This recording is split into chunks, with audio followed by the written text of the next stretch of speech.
অর্থাৎ ভোটের মুখে নরেন্দ্র মোদীর ব্রিগেড ঘিরে রাজনৈতিক তরজা তুঙ্গে। কাল বিজেপির মেগা ইভেন্ট, শহর জুড়ে পোস্টার বিজেপি। রাতের অন্ধকারে এসএন ব্যানার্জি রোডে ব্যানার পোস্টার ছিঁড়ে ফেলার অভিযোগ, নেপথ্যে তৃণমূল। অভিযোগ বিজেপি নেতা সজল ঘোষের। শনিবার বিজেপির মেগা ইভেন্ট শহরে আসছেন প্রধানমন্ত্রী নরেন্দ্র মোদী। ব্রিগেড ময়দানে সভা করবেন তিনি, আর তার প্রচারে শহর জুড়ে ব্যানার আর পোস্টার দিয়েছিল বিজেপি। কিন্তু অভিযোগ, সেই ব্যানার পোস্টার রাতের অন্ধকারে ছিঁড়ে ফেলা হয়েছে। আমি এই মুহূর্তে রয়েছি এসএন ব্যানার্জি রোডে, আর এসএন ব্যানার্জি রোড জুড়েই বিজেপির এই ধরনের পোস্টার আর ব্যানার দেওয়া হয়েছিল। কিন্তু তারা অভিযোগ করছেন যে আজ সকাল থেকে তারা দেখছেন সেই সমস্ত পোস্টার ব্যানার ছিঁড়ে ফেলা হয়েছে। এই রাস্তার দুধারে কিন্তু প্রচুর ব্যানার দেওয়া হয়েছিল। ক্যামেরা আমার সহকর্মী সন্দীপকে দেখাতে বলছি। ঠিক এইভাবেই প্রত্যেকটি ব্যানার এইভাবে ছেঁড়া হয়েছে, কোথাও ব্যানার পুরোপুরি ভেঙে ফেলা হয়েছে। যে সমস্ত পোস্টারগুলি ছিল সেগুলোও ছিঁড়ে ফেলা হয়েছে।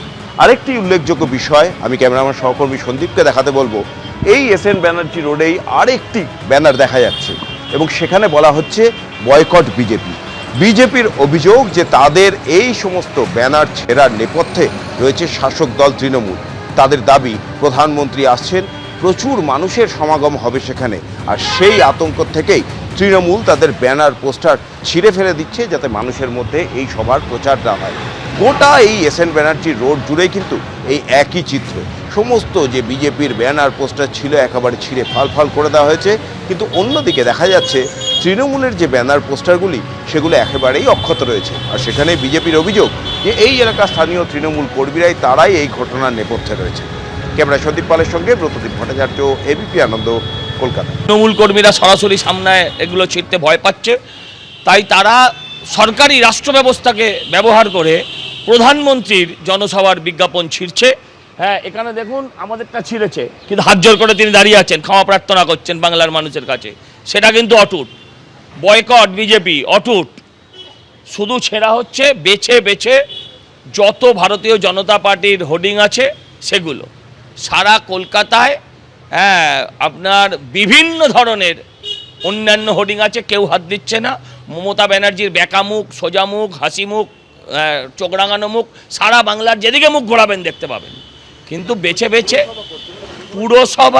পুরসভা এবং তৃণমূল যৌথ উদ্যোগেই কাজ করে যাচ্ছে, যৌথ উদ্যোগেই কাজ। সকাল থেকে আপনারা দেখেছেন বিভিন্ন জেলা থেকে কর্মী সমর্থকরা তারা এসে পৌঁছেছেন। আগামীকালের এই ব্রিগেডের জনসভা নিয়ে বিরোধী দলনেতা শুভেন্দু অধিকারী কি বলছেন আপনাদের সামনে রাখবো, পাশাপাশি রাখবো তৃণমূলের রাজ্য সাধারণ সম্পাদক কুণাল ঘোষ কি বললেন।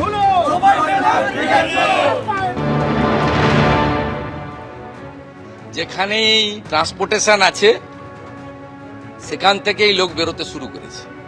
যে একদম ভুটান বর্ডার জায়গা থেকে সবাই পৌঁছে যাবে 12টার মধ্যে, ডোন্ট ওয়ারি। না, ভারতীয় জনতা পার্টির তো অত নেই, কিন্তু যারা ট্রেনে নামবেন নর্থ বেঙ্গলে তাদের ফ্রেশ হওয়ার জন্য এবং সামান্য কিছু আহারের ব্যবস্থা তো রাখতেই হচ্ছে, এটা তো করতেই হবে। দেখুন, নরেন্দ্র মোদীর মঞ্চ নাকি দক্ষিণেশ্বর মন্দিরের আদল বা ওইরকম ছাঁচ রাখা হচ্ছে, কি থিম পুজোর প্যান্ডেল নাকি? এটা একটা রাজনৈতিক দলের সভা। আর যদি দক্ষিণেশ্বর মন্দিরের মডেল করতে হয় তাহলে নরেন্দ্র মোদী দক্ষিণেশ্বরে মমতা বন্দ্যোপাধ্যায় রেলমন্ত্রী থাকাকালীন, জেনে রেখে দিন নরেন্দ্র মোদী এবং বিজেপির নেতারা, দক্ষিণেশ্বর স্টেশনের যে টিকিট কাউন্টার সেটা পুরোপুরি আর একটি দক্ষিণেশ্বরের মা ভবতারিণীর মন্দির করে দিয়েছেন। ফলে এটা আপনাদের এই হঠাৎ একটা মঞ্চে একটু দক্ষিণেশ্বরের মতো করে দিলাম আর বাংলার মানুষকে ভুল বোঝালাম। বাংলার মানুষ অত সহজে বিভ্রান্ত হন না। নরেন্দ্র মোদী রাম থেকে শিফট করছেন। 21-এ জয় শ্রীরাম, জয় শ্রীরাম, জয় শ্রীরাম আমরা বলেছিলাম, এখানে জয় মা দুর্গা, জয় মা কালীও বলতে হবে। আর আমরা দেখতে পাচ্ছি আজকে সেই পথে বিজেপি আসছে। আর আমরা এটাও বলে রাখছি, ভোটের ফল বেরোবার পর এই বিজেপির এই লোকেদের জয় বাংলা বলিয়েই আমরা ছাড়ব। এবিপি আনন্দ, এগিয়ে থাকে, এগিয়ে রাখে।